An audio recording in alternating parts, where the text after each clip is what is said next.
Seat കിട്ടാത്തതിൽ പ്രതിഷേധിച്ച party വിടാൻ youth Congress നേതാവ് NS നുസൂർ തീരുമാനിച്ചിരിക്കുന്നു. ഇത്രയേറെ ജീർണിച്ച രീതിയിൽ കോൺഗ്രസിൽ ഇതുവരെ സ്ഥാനാർത്ഥി പട്ടിക പുറത്തു വന്നിട്ടില്ലെന്നാണ് നുസൂർ പറയുന്നത്.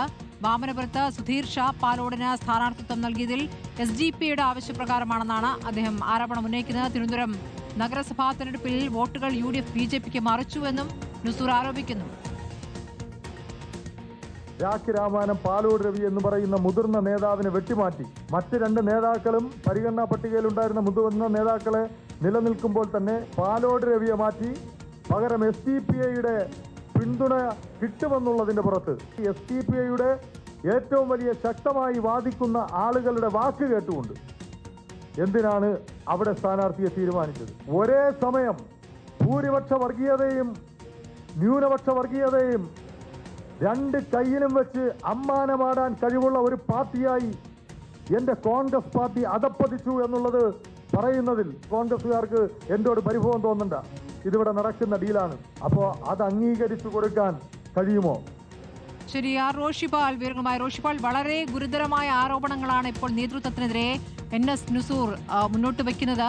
കോൺഗ്രസ് വിടാൻ ഒരുങ്ങുന്നു എന്ന് പറയുമ്പോൾ നഗരസഭ തെരഞ്ഞെടുപ്പിൽ വോട്ടുകൾ UDF BJPക്ക് മറിച്ചു എന്നുള്ളൊരു ആരോപണം ഉന്നയിക്കുന്നു. അതോടൊപ്പം തന്നെ ഇപ്പോൾ സുധീർ ഷാ പാലോടിന് സ്ഥാനാർത്ഥിത്വം നൽകിയത് SDPയെ പറഞ്ഞിട്ടാണെന്നുള്ള ഗുരുതരമായ ആരോപണം കൂടിയാണ്. എന്താണ് നുസൂർ മുന്നിൽ കാണുന്നത് റോഷിപാൽ? സ്മൃതി, തിരുവനന്തപുരത്തെ യൂത്ത് കോൺഗ്രസിന്റെ ഏറ്റവും പ്രധാനപ്പെട്ട നേതാക്കളിൽ ഒരാളാണ് NS നുസൂർ. ഷാഫി പറമ്പിൽ യൂത്ത് കോൺഗ്രസ് സംസ്ഥാന അധ്യക്ഷനായിരിക്കെ ആ കമ്മിറ്റിയിൽ സംസ്ഥാന ഉപാധ്യക്ഷൻ കൂടിയായിരുന്നു NS നുസൂർ. പല ഘട്ടങ്ങളിലായി KPCC പദവിയിലേക്ക് പരിഗണിക്കാനിരുന്നതാണ് NS നുസൂറിനെ. പല കാരണങ്ങളാൽ അത് പരിഗണിച്ചില്ല എന്ന പരാതി നേരത്തെ ഉണ്ടായിരുന്നു. NS നുസൂർ അടക്കം ഷാഫി പറമ്പിലിന്റെ കമ്മിറ്റിയിലെ സംസ്ഥാന ഉപാധ്യക്ഷന്മാരെ എല്ലാവരെയും ജനറൽ സെക്രട്ടറിമാരാക്കാൻ തീരുമാനിച്ചെങ്കിലും അത് നടപ്പിലായിരുന്നില്ല. ഇടയിൽ നേമത്ത് പരിഗണിക്കപ്പെട്ട നേതാക്കളിൽ ഒരാൾ NS നുസൂർ ആയിരുന്നു. ഏറ്റവും ഒടുവിലെ KS ശബരിനാഥിനൊപ്പം NS നുസൂറിനെ പരിഗണിച്ചിരുന്നു. ഇപ്പോൾ നുസൂർ ഉന്നയിച്ച ആരോപണങ്ങൾ അതീവ ഗുരുതരമാണ്. പ്രത്യേകിച്ച് തിരുവനന്തപുരത്ത് നിയമസഭാ തെരഞ്ഞെടുപ്പിലടക്കം വോട്ട് മറിക്കാൻ ചില ഗൂഢാലോചനകൾ നടക്കുന്നുവെന്ന ഗുരുതരമായ ആരോപണം. അതിനപ്പുറത്ത് തദ്ദേശ തെരഞ്ഞെടുപ്പിൽ BJPക്ക് വോട്ട് മറിച്ചു എന്ന ആക്ഷേപം. കാരണം തിരുവനന്തപുരത്ത് സജീവമായി നിൽക്കുന്ന നുസൂറിന്റെ ആരോപണങ്ങൾ അത് കോൺഗ്രസ് സ്വാഭാവികമായും അത് LDF ആയുധമാക്കുമെന്ന കാര്യത്തിൽ സംശയമില്ല. ഇനി NS നുസൂർ ഇനി എന്താണ് അടുത്ത നീക്കം എന്നത് പ്രധാനമാണ്.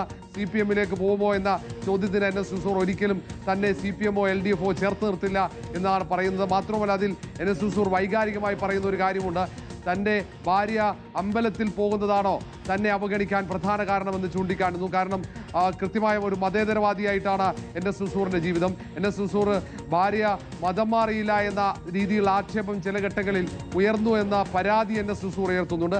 അത് കാരണം തന്നെ മുസ്ലിം വിഭാഗത്തിൽ ഈ സ്ഥാനാർത്ഥി നിർണയമൊക്കെ നടത്തുമ്പോൾ സാമുദായിക സമവാക്യങ്ങൾ പാലിക്കുമ്പോൾ അവിടെ മുസ്ലിം വിഭാഗത്തിൽ തന്നെ പരിഗണിക്കപ്പെട്ടിട്ടില്ല എന്ന രീതിയിൽ NS നുസൂർ പരാതി ഉയർത്തുന്നുണ്ട്. ഏതായാലും അതിനപ്പുറത്ത് വാമനപുരത്തെ UDF സ്ഥാനാർത്ഥിക്കെതിരെ ഉന്നയിച്ച ആരോപണം അതീവ ഗുരുതരമാണ്. SDPI നിർദ്ദേശപ്രകാരമാണ് അവിടെ സ്ഥാനാർത്ഥിയാക്കി സുധീർ ഷായെ നിശ്ചയിച്ചത് എന്ന ആക്ഷേപം ഉയരുന്നു.